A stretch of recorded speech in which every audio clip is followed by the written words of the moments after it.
Welcome to the deep dive. Today, we're embarking on a journey into something we all experience literally every single day, our emotions. That's right.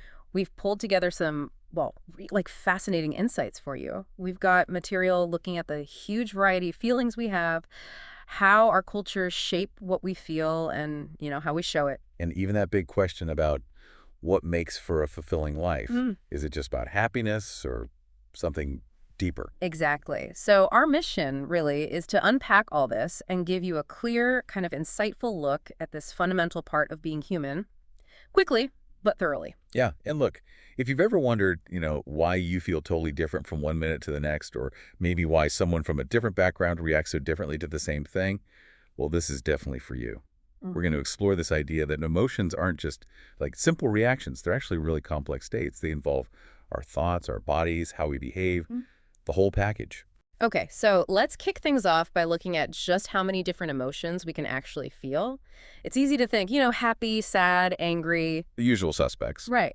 But one of our sources actually lists something like 35 commonly felt emotions. It's this incredible spectrum. Wow, 35? Yeah, from things like joy and love, obviously, but also stuff like feeling fulfilled or hurt or even just bored or awkward, things we feel all the time but maybe don't label as emotions. And what's really key, as that same source points out, is that these emotions, they probably all serve some kind of purpose. They're like internal messages. Guiding us. Exactly. Guiding us, motivating us, making life richer, helping us connect.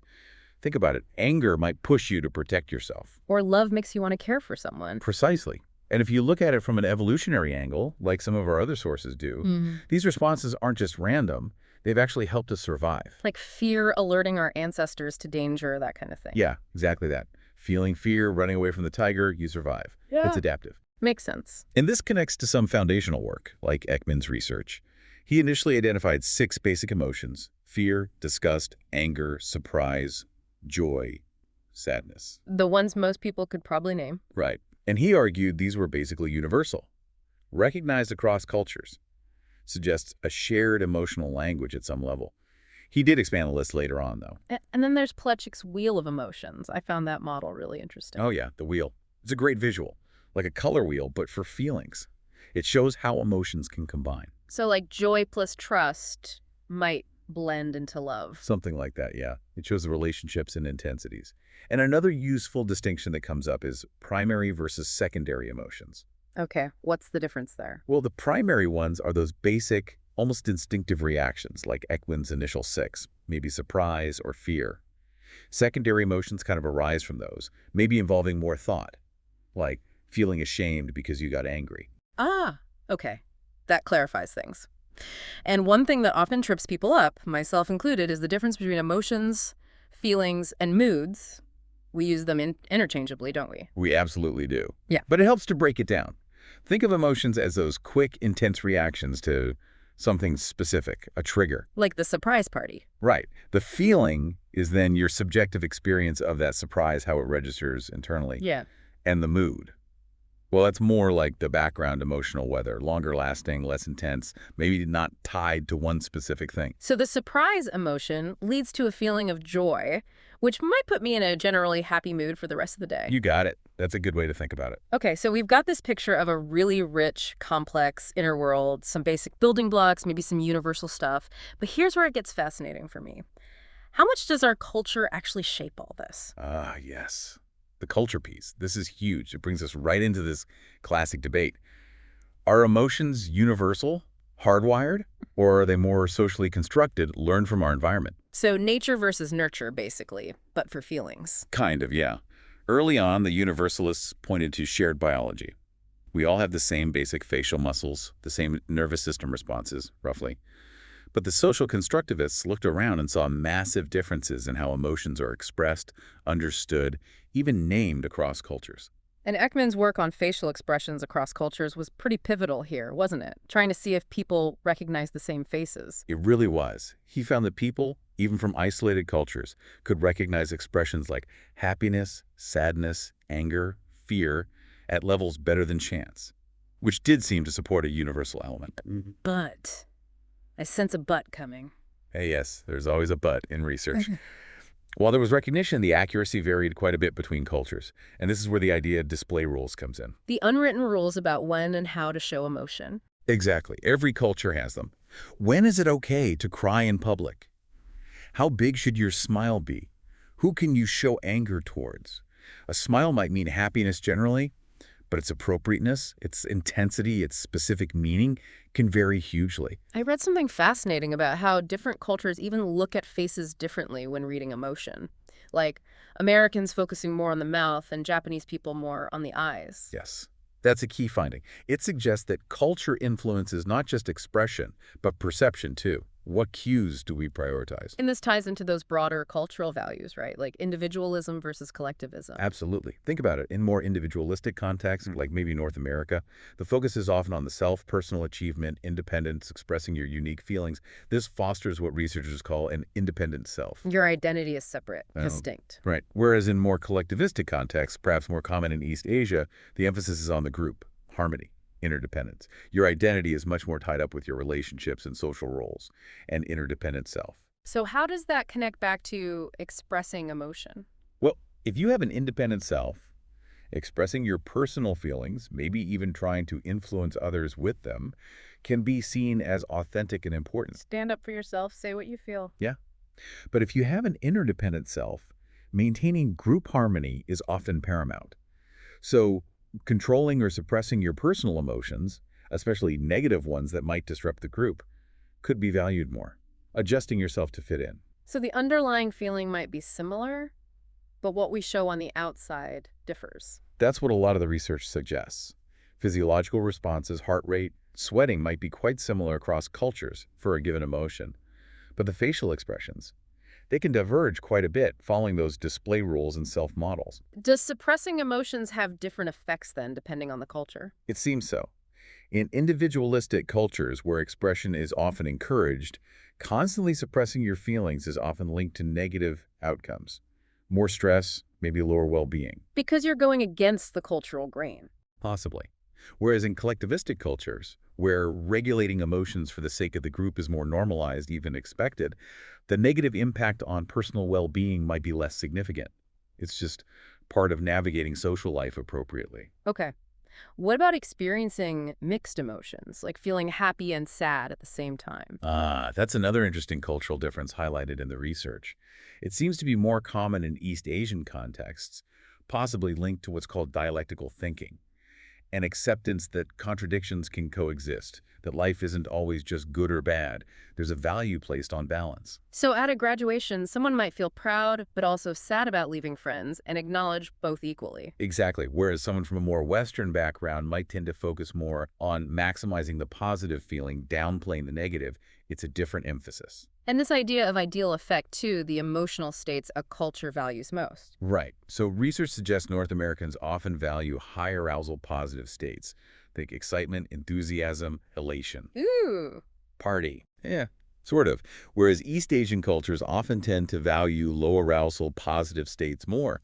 Calmness, serenity, peacefulness. You can see that reflected in things, can't you? Like advertising or even preferred activities. Definitely. Think about the difference between, say, energetic kids characters versus calmer ones, or a loud rock concert versus quiet contemplation in a garden. These preferences even shape definitions of well-being and how mental health issues like depression might be experienced or perceived. What counts as feeling good can differ. And finally, what makes people happy or satisfied with life might also vary. Yes, self-esteem seems to be a really strong predictor of life satisfaction in individualistic cultures. But in collectivistic cultures, relationship harmony and fitting in might be just as important or even more so than individual self-esteem. Wow. So culture really permeates our emotional lives on so many levels. It really does, from what we strive to feel, to how we show it, to what we think makes life good. Okay, so understanding this huge range of emotions and the cultural lens, what are the practical takeaways? How do we navigate all this in our own lives? That's the crucial next step. Let's talk about managing some of these emotions, particularly the tricky ones like anger. Right, anger. It can be useful sometimes, maybe motivating, but chronic anger, But they that's not good for us, is it? definitely not. Our sources point out that constant anger keeps your stress hormones pumping, which can, over time, actually harm parts of your brain involved in judgment and memory. not to mention weakening your immune system. So it's physically damaging as well as mentally taxing. It can be, yes. There's a model mentioned, Deffenbacher's model, that helps understand an anger episode. There's a trigger. Someone cuts you off in traffic. Right. Then there are your individual qualities. Are you generally prone to irritation, stressed already? Maybe running late. Exactly. And then, crucially, your cognitive appraisal, how you interpret the event. Yeah. Do you see it as a personal insult, a major injustice, or just someone being careless? How you think about it changes how angry you get. Precisely. And anger isn't monolithic. It can range from simple annoyance to aggressive outbursts or even temper tantrums. And interestingly, that old stereotype about men being angrier than women. Research suggests it's more about how anger is expressed, not how often or intensely it's felt. What about holding grudges? Why do we do that? Often it gets tied up with our sense of identity, feeling fundamentally wronged. But dwelling on it rarely helps us feel better. Shifting focus to the consequences of holding on to that anger for you right now can be more helpful. And dealing with other angry people. Any tips there? The key is usually trying to stay calm yourself, difficult as that can be. Avoid personal attacks, focus on the issue, not the person's character. And importantly, know when to walk away. Sometimes disengagement is the smartest move. In anger management programs, what do they actually teach? Generally, it's about identifying your personal triggers, learning coping skills, relaxation techniques, ways to reframe your thoughts, and improving communication so you can express needs without aggression. It's about managing the response, not eliminating the feeling itself. Is there a link between anger and depression? Yes, definitely. Sometimes anger can be masking deeper sadness or pain, or anger can be turned inward, becoming harsh self-criticism, which is a major feature of depression for many people. Okay, moving away from just anger, there's this broader concept of emotional intelligence. What exactly is that? Emotional intelligence, or EQ, is basically about how aware you are of emotions, your own and others, and how skillfully you manage them. So it's not just about having emotions, but understanding and using them well. Exactly. It involves perceiving emotions accurately, regulating them effectively, and using that emotional understanding to guide your thinking and actions, like in decision-making or relationship building. And being more emotionally intelligent, that has real benefits. The research suggests yes, quite strongly. Higher EQ is often linked to better job performance, better leadership, greater happiness, feeling calmer, being more resilient when things get tough, and having stronger relationships. It's a pretty valuable skill set. It really sounds like it.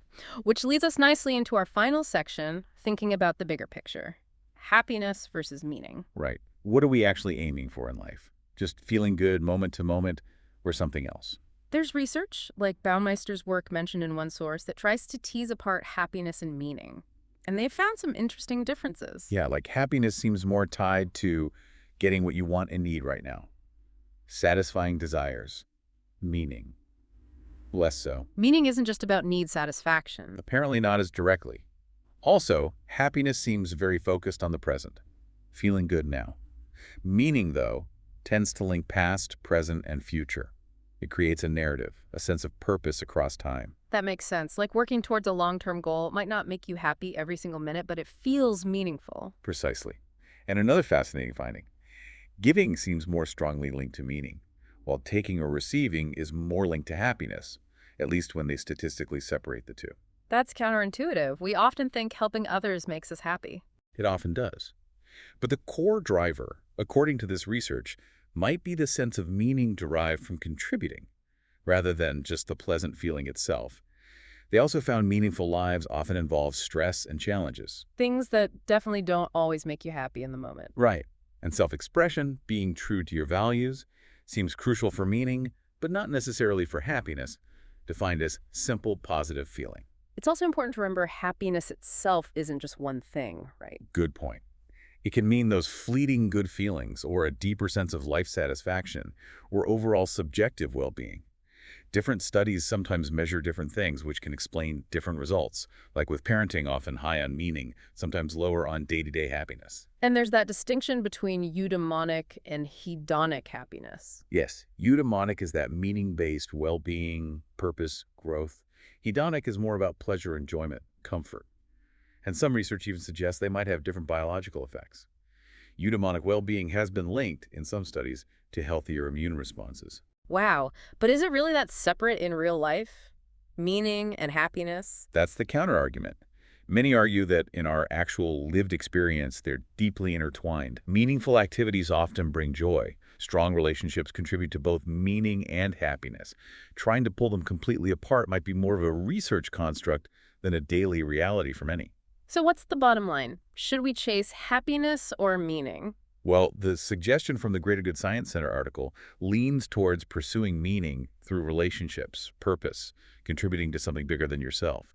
The idea is that a deep sense of meaning often brings happiness along with it, maybe as a byproduct, and might be a more sustainable path to a truly well-lived life. So to wrap things up, we've seen emotions are incredibly complex, right? Part universal, part shaped by our culture in really deep ways. Absolutely. And understanding all of this, the range of emotions, the cultural nuances, how to handle things like anger, this difference between happiness and meaning, Yeah. it's all pretty crucial for navigating life effectively. Both our inner lives and our social interactions. Definitely. So we really encourage you, as you go about your day, just to reflect a little.